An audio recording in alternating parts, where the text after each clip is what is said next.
in this episode of American Greed.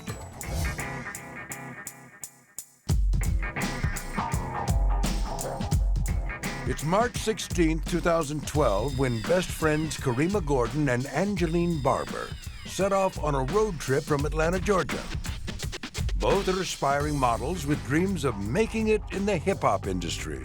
They believe they found someone to help take their careers to the next level. We was excited. I mean, we was in good spirit. You know, we finally thought that we had our breakthrough.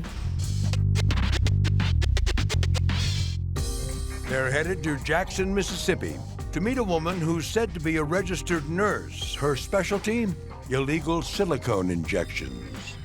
She'll enhance their curves, giving them bigger backsides that have become the industry norm in hip-hop videos and magazines. One of the magazines would be like Straight Stuntin' magazine. Like, it was pretty much great exposure as far as artists knowing who you are, and then you get features for videos. Our plan was to break into the industry together. What's up, what's up? Once again, it's your girl, Pebbles the model, your favorite model, the biggest booty in hip-hop. An internet celebrity nicknamed Pebbles the Model has even booked their appointment in Jackson for them. Like many models starting out at the bottom, Karima and Angeline can't afford a licensed plastic surgeon, so they're taking a chance on backroom injections. What we pretty much did was just follow the people who was already in the industry, who already had got a procedure done, what any other entertainment model was doing.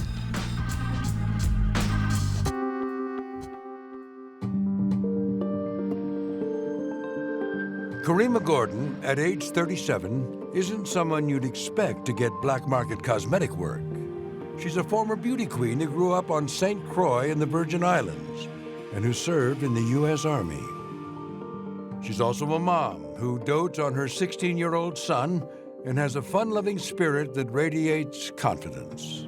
She was the one that was always bouncing around, always happy. She was the sibling that everyone enjoyed most. Everybody loved when Auntie Karima came around. She's always been beautiful inside and out. She was an artist, she was a model, she was very athletic. As a teenager, Karima got her first taste of modeling when she joined her oldest sister's talent agency. She was a natural, winning one trophy after another at competitions and fashion shows. She loved coming out on the runway. She loved getting dressed up and doing these shows, and she was so good at it. However, being a model in the islands, you can only go so far. By the time that Karima moved to Atlanta in 2004, she was 29, and she thought her window of opportunity for a modeling career in the U.S. had passed. But she seemed intent on pursuing her dream in one form or another. She and I did discuss full-figured modeling because at that point, full-figured modeling was becoming something that you were seeing more and more of. But she didn't tell us what her intentions were.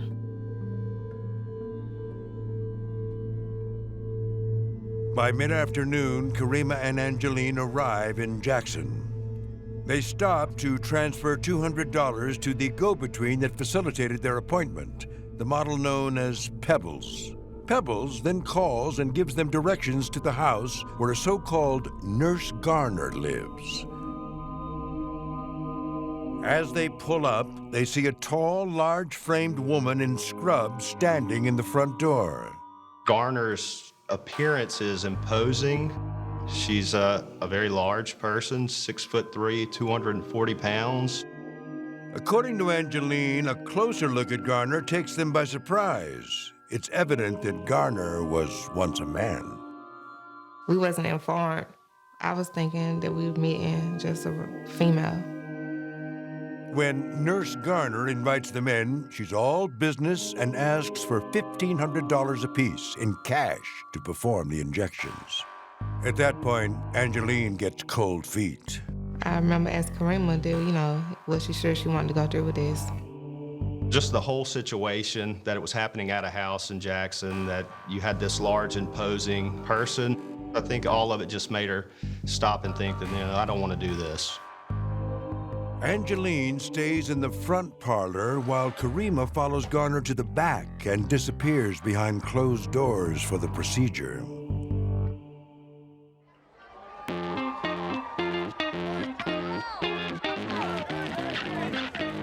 With celebrities like J-Lo, Nicki Minaj, and Kim Kardashian giving the derriere a big cultural boost, butt enlargements are one of the fastest-growing cosmetic procedures in America today.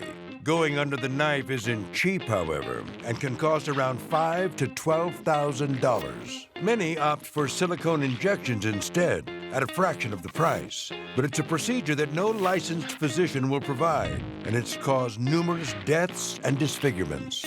They just want the instant gratification. They don't think about later down the line. Years before butt enhancements went mainstream, Kimberly Smedley says that she performed thousands of illegal silicone injections from 2000 to 2011. She claims that she made $1.5 million and possibly much more. My business was booming. I was doing celebrities, I was doing nurses, strippers, working class women. It all starts when she receives injections herself from a friend. He gives her 18 shots of liquid silicone, 9 in each buttock, just above the gluteus muscle. It was excruciating. The first stick, oh my goodness. But all that was in my mind was, it doesn't matter how bad it hurts, I know that I'm gonna look good when it's over. That same friend teaches her the tricks of the trade, and she takes over his clientele when he dies in 2000. At first, she says that she charges her clients, primarily transgender people and strippers, $500 a session. She builds her business by word of mouth and has the benefit of repeat customers. So the first time a person gets injected, gravity pulls everything down. The next time you normally work on the middle and the top. I would say 98% of my clients would come back. Smedley claims to use the highest grade of silicone, medical grade, unlike some of her competitors who inject their customers with liquid cement or tire sealant. By 2007, women from all walks of life are requesting her services. Smedley now charges as much as $1,600 per session and makes serious cash. You're doing 15, 20 clients a day. That's a substantial amount of money. She upgrades her lifestyle, too, with vacations in the Caribbean and a lavish dream house in a posh suburb. I made a lot of bad decisions, you know, a lot of luxury items, a $500,000 home, just doing a lot of things to help family members and friends, so I did live a pretty good life. Good enough for federal authorities to take notice. In 2011, agents from the U.S. Food and Drug Administration arrest her for unlawful use of liquid silicone. She later accepts a plea deal and serves 17 months in federal prison. Today, Smedley expresses regret about her role in this subculture. No matter if she used medical-grade silicone or another substance, backroom injections of any type can kill. If there is a woman that went through anything tragic behind what I did, then I'm willing to own up to it. You know, I accept responsibility for what I've done.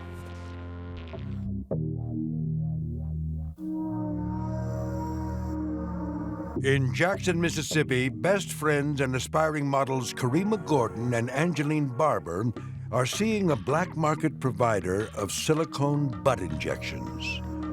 But after meeting the so-called Nurse Garner, Angeline backs out. Karima goes ahead with the procedure and emerges from Garner's operating room almost 2 hours later. She didn't look so good. She was already coughing. I remember her telling me that it's the worst pain she ever felt in her life. On their drive home to Atlanta, Angeline takes the wheel, while Karima lies on the back seat. She's sweating, coughing violently, and growing sicker by the minute. I had to pull over on the side of the road multiple times. She had diarrhea, she was vomiting. We didn't know what to do. The women call Garner for advice, but she simply tells them to buy cough medicine. Then they phone and text their go-between, Pebbles the model, who tries to reassure them that Karima will be fine.